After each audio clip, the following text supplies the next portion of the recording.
नमः श्री वर्धमानाय। हम भोगो भोग परिमाण व्रत की चर्चा कर रहे हैं और उस भोगो भोग परिमाण व्रत में 5 प्रकार के अभक्ष्य जो कि सदैव त्यागने योग्य हैं, उनकी चर्चा मूल छंद में भी आई और टीकाकार ने की है। तदनुसार हमने इस पर भी विचार किया है। अभक्ष्य का मतलब ही होता है जो श्रावकों के द्वारा, सज्जनों के द्वारा, शिष्टजनों के द्वारा अहिंसक जिनकी पद्धति है, दया से भीगा जिनका परिणाम है, आत्मार्थ करना जिनका, आत्मार्थ साधना जिनका प्रयोजन है, सुख के मार्ग में चलना जिनका प्रयोजन है, वे जीव जो स्वयं सुखी होना चाहते हों, वे दूसरों को दुखी कैसे कर सकते हैं? ये विचारने की बात है। जो स्वयं सुखी होना चाहता है वो अपने खाने पीने, पहनने, ओढ़ने, चलने फिरने में अन्य जीवों को दुखी कैसे कर सकता है? यथासंभव वह अन्य किसी भी जीव को पीड़ित करके अपना सुख नहीं चाहता। अन्य को मार करके कोई जीव मर जाए, कोई जीव दुखी हो जाए, छोटा सा भी जीव, एक इंद्रिय जीव भी अगर बचाया जा सकता है तो बचाने का परिणाम उस जीव को होता है और वह भोगो भोग परिमाण व्रत करते हैं। इसके लिए 5 प्रकार के अभक्ष्य का त्याग, बिना छने पानी का त्याग, रात्रि भोजन का त्याग, इन सब का त्याग गृहस्थ करता है, क्योंकि रात्रि भोजन भी त्रस्त जीवों की हिंसा का कारण है। भोजन बनाने में, भोजन करने में, भोजन को फिर बाद में बर्तनों की साफ सफाई करने में, रसोई की साफ सफाई करने में, क्योंकि रात्रि में जीव स्वयमेव उत्पन्न होते हैं।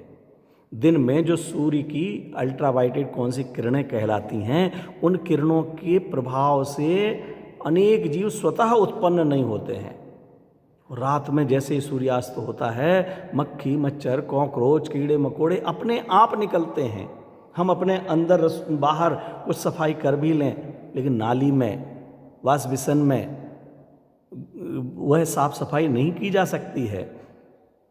और जब हम बर्तन साफ करेंगे, इतना पानी बहेगा और आजकल साबुन से बर्तन धोए जाते हैं, अथवा बर्तन रात को पड़े रहेंगे, उनमें कीड़े मकोड़े आएंगे, गैस में ऊपर मक्खी मच्छर उड़ रहे हैं, हम गैस जला करके भोजन बना रहे हैं। मित्रों, ये बात मैं दोबारा तिबारा इसलिए कह रहा हूँ, ये हमारी संस्कृति रही है। प्रतिदिन भगवान के दर्शन करना, रात्रि भोजन नहीं करना और छान करके पानी पीना, ये हमारी संस्कृति विलुप्त होती चली जा रही है। जिस समाज की संस्कृति समाप्त हो जाती है वो समाज समाप्त हो जाता है। हम जैनों की संख्या कितनी नगण्य होती जा रही है, क्योंकि जैनाचार ही नहीं रहा। आज हर व्यक्ति, चाहे वह किसी भी जाति का हो, जिसे कभी नीच जाति का कहा जाता था, कोई भी हो, वो हो, चाहे जो महाजन कहलाते थे वो महाजन हो, एक ही होटल में, एक ही थाली प्लेट में, जो जिस थाली प्लेट में कोई व्यक्ति मांसाहारी भोजन करके गया है, उसी प्लेट में खाने के लिए जैन साहब पहुंच गए हैं, उसी टेबल पर बैठ रहे हैं, उन्हीं बोतलों से, उन्हीं गिलासों से पानी पी रहे हैं। जैसे रात में दूसरी टेबलों पर कोई मांसाहारी जीव बैठे हुए हैं, कोई दूसरे लोग बैठे हुए हैं, वहीं पर जाकर के जैन साहब जैन भोजन मांग रहे हैं। अरे जैन भोजन नाम के लिए आपने कहा और रात में खाया। ऐसा हमने एक वाकया सुना है कि एक व्यक्ति किसी होटल में पहुंचा रात को और उसने कहा हमारे लिए जैन भोजन लेकर के लाइए, जैन फूड लेकर के आइए। उस होटल वाले ने कहा भाई साहब क्या बात करते हैं आप, जैन फूड और रात को? जैन फूड तो रात को खाया ही नहीं जाता है।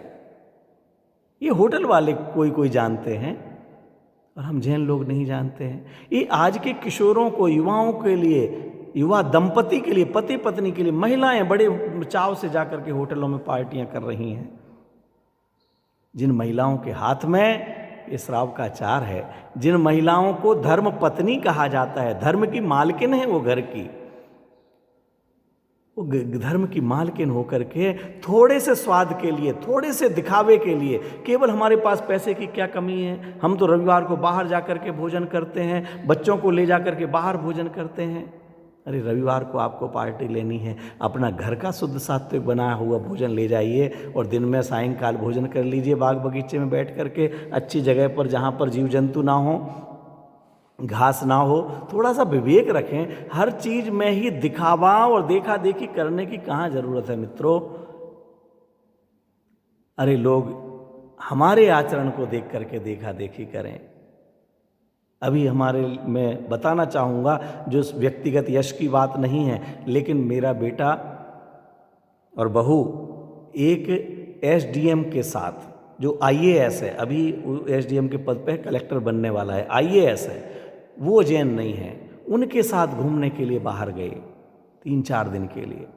वो जैन नहीं है, लेकिन ये लोग दिन में भोजन करते थे तो चारों दिन उसने भी पत्नी सहित इनके साथ में दिन में ही भोजन किया। जैसा ये जो भोजन करते थे वही भोजन किया। आलू प्याज आदि नहीं खाते, नहीं है जैन साहब, अगम आप नहीं खाते, हम नहीं खाएंगे।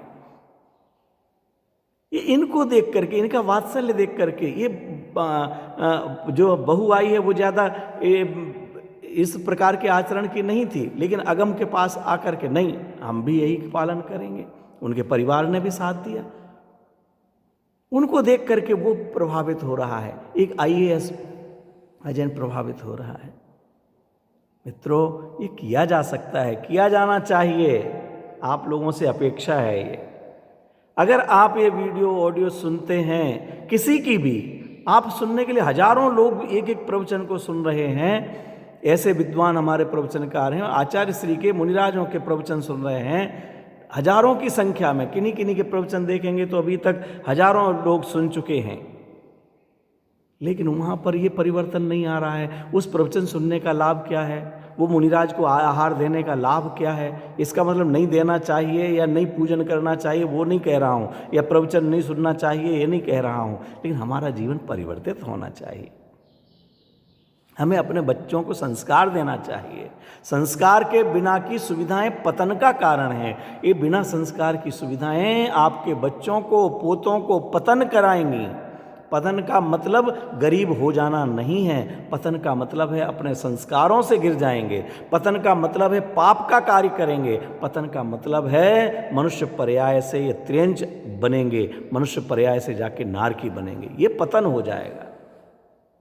ये जहाँ खान पान व्यवहार बिगड़ता है, अभी अभी मैं ये जहाँ ये बात करने के लिए आपके बीच में आया हूँ और पढ़ करके आया हूँ अखबार में कि बड़े बड़े जो आईएएस आईपीएस अधिकारी हैं वो रिश्वत लेते हुए पकड़े गए। लो, अरे खान पान व्यवहार ही जहाँ अय्यासी का हो रहा हो, केवल दिखावे के लिए, हमारे लिए एक जयपुर में, एक मुंबई में, एक भोपाल में, एक यहाँ फ्लैट चाहिए है, प्लॉट चाहिए है, पैसे जोड़ना है, इतना सोना चाहिए, चांदी चाहिए, तो क्या होगा, कहाँ से आएगा?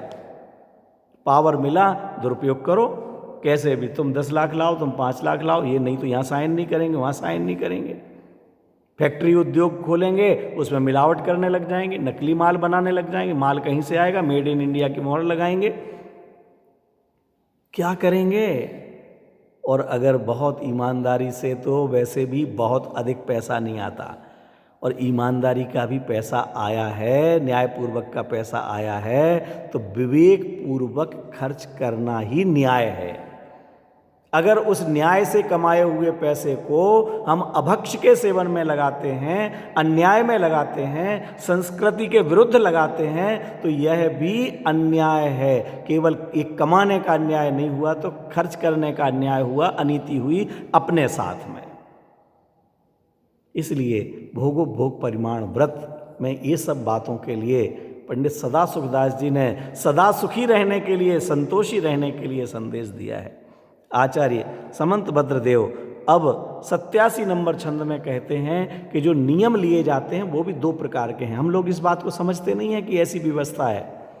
हमारी जिनवाणी 2 प्रकार की व्यवस्था कर रही है कि ये भोगो भोग परिमाण व्रत में 2 प्रकार के नियम लिए जाते हैं। एक यम कहलाता है, एक नियम कहलाता है। नियमो यमश्च विहितौ द्वेधा भोगोपभोग संहारे नियमः परिमित कालो यावज्जीवम यमो ध्रियते। ये नियम 2 प्रकार के लिए जाते हैं भोग भोग परिमाण की सामग्री के संबंध में। एक तो कहलाते हैं नियम और एक कहलाते हैं यम। जो कुछ समय के लिए लिए जाते हैं वो नियम कहलाते हैं। भले वो एक दिन का हो, एक सप्ताह का हो। कई नियम होते हैं जो अष्टमी चतुर्दशी के लिए धारण किए जा सकते हैं, जो कुछ घंटों के लिए धारण किए जा सकते हैं। ऐसा भी हम धारण कर सकते हैं, अब हम 4 घंटे तक कुछ नहीं लेंगे, कुछ नहीं खाएंगे पिएंगे, लिया जा सकता है नियम। अष्टमी चतुर्दशी का नियम लिया जा सकता है, शुक्ल पक्ष कृष्ण पक्ष का लिया जा सकता है, महीने का लिया जा सकता है, साल का लिया जा सकता है, 6 महीने का, 6 साल का लिया जा सकता है। ये कहलाएगा नियम। और जो यावत जीवन के लिए त्याग किया जाता है, जिनका जीवन पर्यंत त्याग करना आवश्यक ही है, उनमें नियम नहीं लिए जा सकते हैं, वह कहलाता है यम। जो जीवन पर्यंत के लिए त्याग किया जाता है उसे यम कहते हैं। अब मांसाहार का नियम नहीं लिया जाएगा मित्रों, शराब का नियम नहीं लिया जाएगा। शराब के त्यागने का तो यम किया जाएगा, शहद के त्याग का यम किया जाएगा, मांसाहार का यम किया जाएगा। बहुत से पाप हैं, उनमें कोई हम नियम लेंगे? लेकिन कुछ पदार्थ अथवा कुछ व्यवस्थाएं ऐसी हैं जिनमें हम नियम लेकर के अभ्यास को बढ़ाते हैं। आप लोग भी किन्हीं वस्तुओं का, ये 2-4 चीज़ें तो ऐसी कहेंगे जिनका तो यम होगा ही, आपको ना लिया हो तो ले लीजिए, लेकिन अन्य का भी, अन्य पदार्थों का भी कम से कम नियम तो करें। मित्रों, आप रात्रि भोजन सर्वथा नहीं त्याग सकते, नियम लीजिए कि कम से कम अष्टमी चतुर्दशी को नियम करेंगे। आपको अष्टमी चतुर्दशी याद नहीं रहता है, रविवार को, सोमवार को, कोई कारण नहीं, लेकिन हम इस दिन कम से कम रात्रि भोजन नहीं करेंगे, हम इतने बजे तक ही कुछ सेवन करेंगे। हम अनाज का त्याग करते हैं, लेकिन कुछ दिन के लिए हम फलाहार लेंगे। फलाहार लेने का मतलब भी वैसे ये ध्यान देना मित्रों, फलाहार रात्रि में करने का विधान हमारी जिनवाणी में कहीं नहीं है। हमारे यहाँ सर्वथा हर प्रकार के आहार के त्याग की ही बात है। लेकिन मान लो हम नहीं कर पाते हैं, तो अपनी सुविधा के लिए कि हम भूख लगाती है, कोई परेशानी होती है, तो फलाहार रख लें आप, ड्राई फ्रूट्स खा लें आप, लेकिन शौक के लिए मत खाइए। अभी 6 बजे भोजन किया है और 7:30 बजे लेकर के हम ड्राई फ्रूट्स लेकर के बैठ गए, क्योंकि ये तो हम खाते हैं। ये अपने साथ छल है। बहुत आवश्यक हो, ऐसी नौकरी हो, ऐसी पढ़ाई हो कि रात को 12 बज जाते हैं काम करते हुए और भूख लगाती है, तो ठीक है भाई, आप रास्ता निकाल लीजिए। जिनवाणी अनुमति नहीं देती है, फिर भी एक छोटे छोटे नियम आपको आगे बढ़ने में बहुत सहायक बनेंगे। छोटे छोटे कदम चलिए।